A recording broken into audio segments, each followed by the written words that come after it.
My name is Isabella Martinez, but everyone just calls me Bella.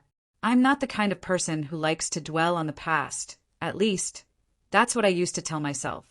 But sometimes, life has a way of forcing you to confront things you'd rather forget. Like how I ended up sitting in this tiny apartment with my dog Max curled at my feet, staring out at a city skyline that no longer felt like it belonged to me.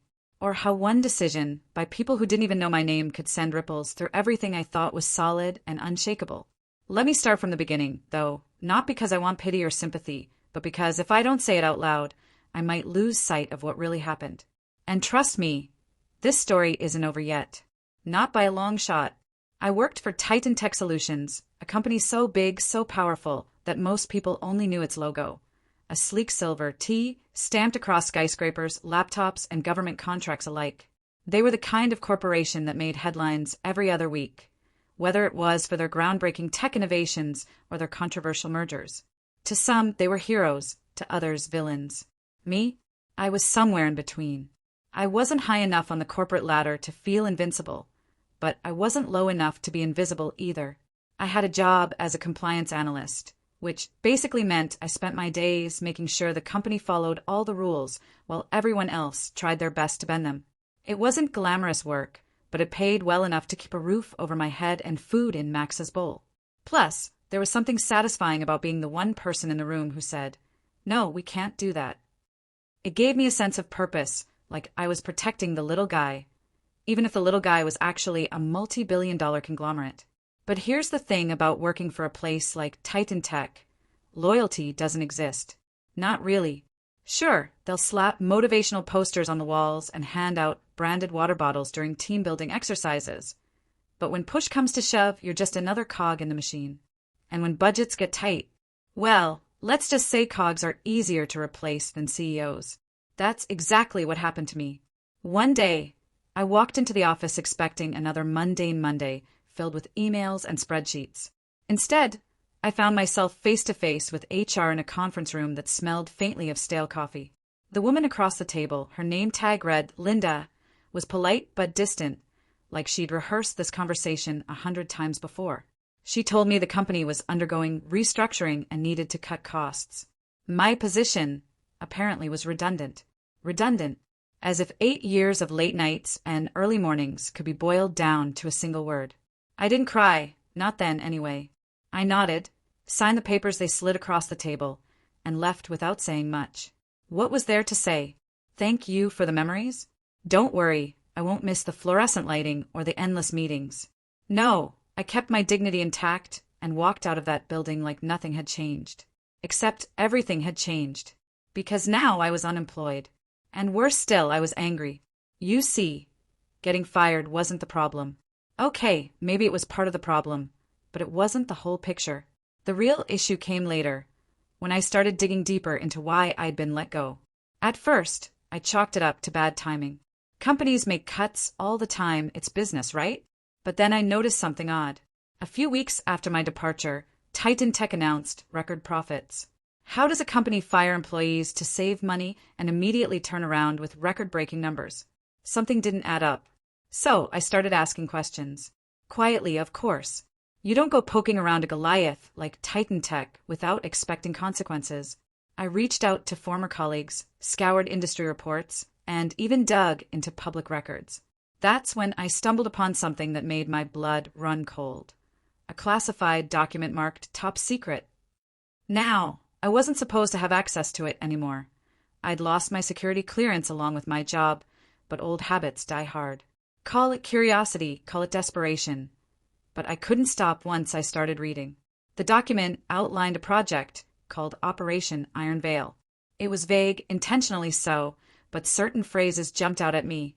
Classified data breach, foreign intelligence threat, internal investigation underway. None of it sounded good.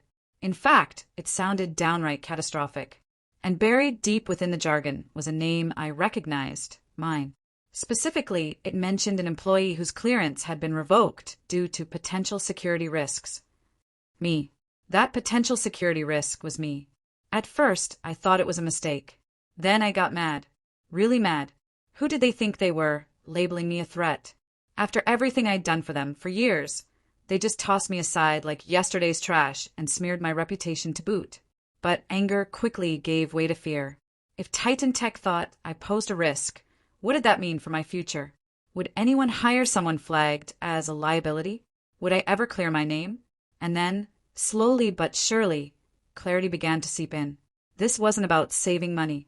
This wasn't about redundancy. This was about covering their tracks. Whatever Operation Iron Veil was, it was big. Bigger than me, bigger than Titan Tech, maybe even bigger than I realized at the time. And suddenly, I understood why they'd come after me. They needed a scapegoat, someone expendable, someone who wouldn't fight back. Oh, how wrong they were.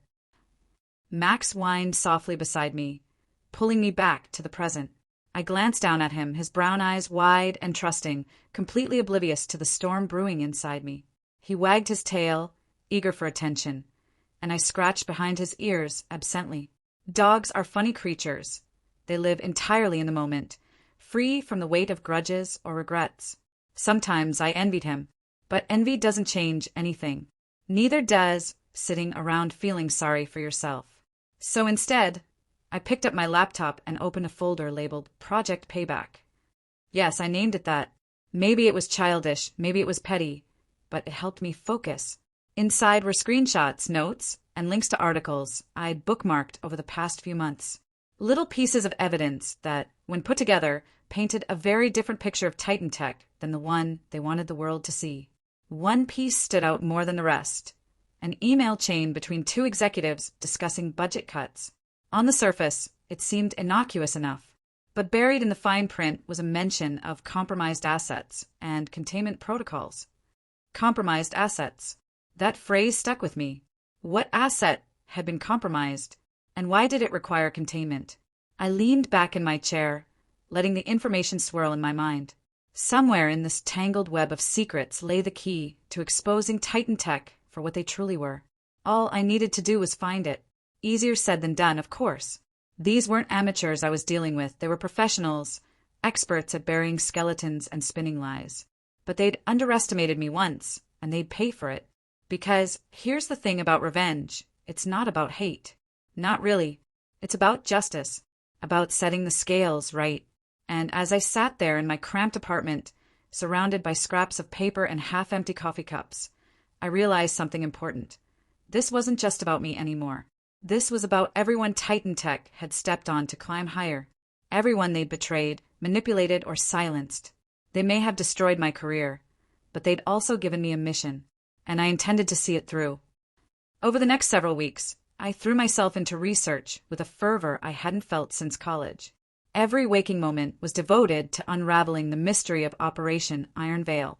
I reached out to former co-workers under the guise of catching up, subtly probing for information. Some were hesitant to talk, afraid of retaliation. Others were eager to share, their bitterness toward Titan Tech bubbling just beneath the surface. Each conversation brought me closer to the truth. Then there was Dr. Evelyn Hart, a retired cybersecurity expert who'd consulted for Titan Tech years ago. Finding her number was a stroke of luck, though convincing her to meet with me took some persuasion. When we finally connected over video call, she wasted no time cutting to the chase. "You're playing with fire," she warned, her voice sharp but tinged with concern. "Titan Tech doesn't take kindly to nosy ex-employees." "I'm aware," I replied, trying to sound braver than I felt. "But I need answers. Do you know anything about Operation Iron Veil?" Her expression darkened. For a moment, I thought she might hang up. Instead, she sighed heavily and leaned closer to the camera. "If I tell you what I know, you'll never be able to unsee it. Are you prepared for that?" I hesitated. Could I handle whatever horrors lay hidden behind those 3 ominous words? But backing down wasn't an option.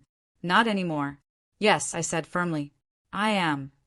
Dr. Hart studied me for a beat longer before nodding. "Fine, but don't say I didn't warn you." What she told me next sent chills down my spine. Operation Iron Veil wasn't just some internal audit or minor security breach. It was a full-blown scandal involving stolen military technology, foreign espionage, and cover-ups that stretched all the way to the highest levels of government. According to Dr. Hart, Titan Tech had been funneling classified information to undisclosed parties in exchange for lucrative deals. Deals that lined their pockets, but endangered national security. "And your clearance," she added grimly. "They revoked it to distance themselves. Anyone connected to the project became a liability, including you." The revelation hit me like a freight train. Everything clicked into place. The sudden termination, the smear campaign, the desperate attempts to erase any trace of wrongdoing. They hadn't just fired me. They'd sacrificed me to protect themselves. And now, armed with this knowledge, I had a choice to make. Do I walk away and try to rebuild my life? Or do I fight back and risk everything? Spoiler alert, I chose to fight. As days turned into weeks, I pieced together a plan. It wouldn't be easy. In fact, it would probably be the hardest thing I'd ever done. But I refused to let Titan Tech win. They thought they'd silence me, but they'd underestimated the power of someone with nothing left to lose. I started small, reaching out to journalists known for investigative reporting. Most ignored my emails or dismissed me outright. But one, a tenacious reporter named Marcus Reed, took the bait. He agreed to meet me in person, skeptical but intrigued. Over coffee, I laid out everything I knew, showing him documents, emails, and testimonies I'd gathered. By the end of our conversation, his skepticism had turned to determination. "This is huge," he murmured, flipping through the files I'd handed him. "If even half of this checks out—" "It does," I interrupted. "Trust me." Marcus nodded slowly, his mind already racing with possibilities. "All right, let's bring them down." With his help, I began leaking information to trusted sources, carefully timed to maximize impact. Each revelation sent shockwaves through the media, chipping away at Titan Tech's pristine image. Stock prices plummeted. Executives scrambled to contain the damage. And somewhere in the chaos, I found a glimmer of satisfaction. But I knew better than to celebrate too soon. Titan Tech wasn't going down without a fight. Already, I'd received anonymous threats and suspicious activity outside my apartment. They were watching me, waiting for me to slip up. And honestly, I was terrified. Yet despite the fear, I pressed on. Because this wasn't just about revenge anymore. It was about proving that even the smallest voice could make a difference. That even in a world dominated by giants, justice could prevail. And as I stared out at the city skyline once again, I allowed myself a small smile. The battle was far from over, but for the first time in months, I felt alive. The deeper I went, the more dangerous things became. Marcus and I worked tirelessly, piecing together evidence that painted a damning picture of Titan Tech's corruption. Every document we uncovered felt like pulling a thread from an unraveling sweater. Each tug exposed more lies, more deceit, and more danger. It was exhilarating, yes, but it came at a cost. Sleepless nights blurred into endless days. My hand shook every time I opened my laptop, half expecting to find a virus or worse, a message threatening not just me, but those I cared about. One evening, as I scrolled through encrypted files Marcus had forwarded me, Max growled softly beside me. His ears perked up, his body rigid. Before I could react, there was a sharp knock on my door. 3 loud raps that echoed through the apartment. My heart skipped a beat. Who knocks like that? Not friends. Not neighbors. I glanced toward the peephole, hesitating. Another knock followed, louder this time. Max barked sharply, his protective instincts kicking in. "Shoo!" I whispered, trying to calm him down while my own nerves threatened to spiral out of control. Slowly, I crept closer to the door and peeked outside. 2 men stood there, dressed in dark suits, their faces unreadable. They weren't holding badges, but something about them screamed authority or intimidation. "Ms. Martinez," one called out, his voice low but commanding. "We need to speak with you." My stomach churned. How did they know where I lived? Had someone tipped them off? Or had Titan Tech been watching me all along? Panic surged through me, but I forced myself to think clearly. If I answered the door, what would happen next? Would they arrest me? Intimidate me into silence? Worse? Instead of responding, I grabbed my phone and texted Marcus. "They're here. Suits. Don't trust them." Then, grabbing Max's leash, I slipped out the back exit, my mind racing. I couldn't go home, not now. Not until I figured out who these men were and what they wanted. Over the next few days, I stayed off the grid, moving between safe houses Marcus arranged for us. He warned me that Titan Tech wasn't playing fair anymore. They'd hired private investigators, possibly even ex-military operatives, to track me down. The stakes had risen exponentially and so had the risks. But quitting wasn't an option. Every step backward felt like letting them win. What kept me going was the growing public outcry. The leaks Marcus and I orchestrated had ignited a firestorm of outrage. Protesters gathered outside Titan Tech headquarters, demanding accountability. Lawmakers began calling for investigations. Even former employees came forward, sharing their own stories of mistreatment and cover-ups. For the first time, I realized I wasn't alone in this fight. There were others, many others, who had suffered under Titan Tech's greed and cruelty. But with each victory came new challenges. One night, as I reviewed documents in a dingy motel room, my phone buzzed with a text from an unknown number. "Stop digging. You don't want to end up like Evelyn Hart." My blood ran cold. Evelyn Hart, the whistleblower who'd risked everything to tell me the truth. What had happened to her? Was she okay? Fear clawed at my chest, but I refused to let it consume me. Instead, I doubled down, determined to expose Titan Tech before they could silence anyone else. The turning point came weeks later when Marcus secured an explosive piece of evidence. A recording of a clandestine meeting between Titan Tech executives and foreign agents discussing the sale of classified military technology. It was irrefutable proof of treason, and once released, it would bring the entire empire crashing down. But releasing it wouldn't be easy. Titan Tech had anticipated our moves, deploying teams to monitor every potential leak. We needed a way to get the information out without being traced. That's when I remembered something Evelyn had mentioned during our call. A secure server buried deep within Titan Tech's infrastructure, accessible only by a handful of top-level employees. If we could upload the recording directly to that server, it would bypass their defenses and ensure the truth reached the right people. It was a long shot, but it was our best chance. And if anyone could pull it off, it was me. I knew their systems inside and out. After all, I'd spent years ensuring compliance with protocols designed to protect sensitive data. Now, I'd use that knowledge against them. Marcus helped me craft a plan. Using burner laptops and encrypted connections, we mapped out a route to infiltrate Titan Tech's network.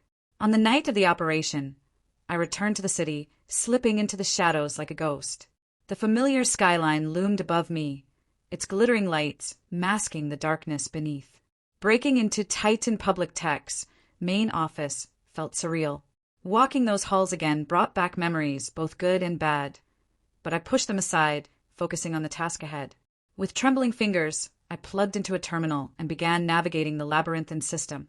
Alarms blared in my head with every keystroke, but I pressed on, driven by a singular purpose. Finally, after what felt like hours, I uploaded the file. As soon as it hit the server, I deleted every trace of my presence and fled the building. By the time security teams scrambled to respond, I was already miles away, blending into the crowd. The fallout was immediate and devastating. Within hours, news outlets broke the story, broadcasting excerpts from the leaked recording. Governments launched investigations. Shareholders panicked, dumping stocks en masse. Titan Tech's once unassailable reputation crumbled overnight. Executives were arrested, assets frozen, and contracts terminated. The empire I'd once served and been betrayed by was no more. As for me, I disappeared. Not because I was afraid, but because I didn't want accolades or recognition. I'd done what I set out to do: expose the truth and hold Titan Tech accountable. Justice had been served, albeit imperfectly. Some wounds would never fully heal, and some scars would always remain. But I'd learned something important along the way. Resilience isn't about avoiding pain. It's about enduring it, learning from it, and emerging stronger on the other side. Months later, I found myself sitting on a quiet beach, Max lying contentedly beside me. The sun dipped below the horizon, painting the sky in hues of orange and pink. For the first time in years, I felt at peace. Whatever the future held, I knew I'd face it head-on unafraid. Because sometimes life gives you a second chance. And when it does, you have to take it, even if it means burning everything to the ground first.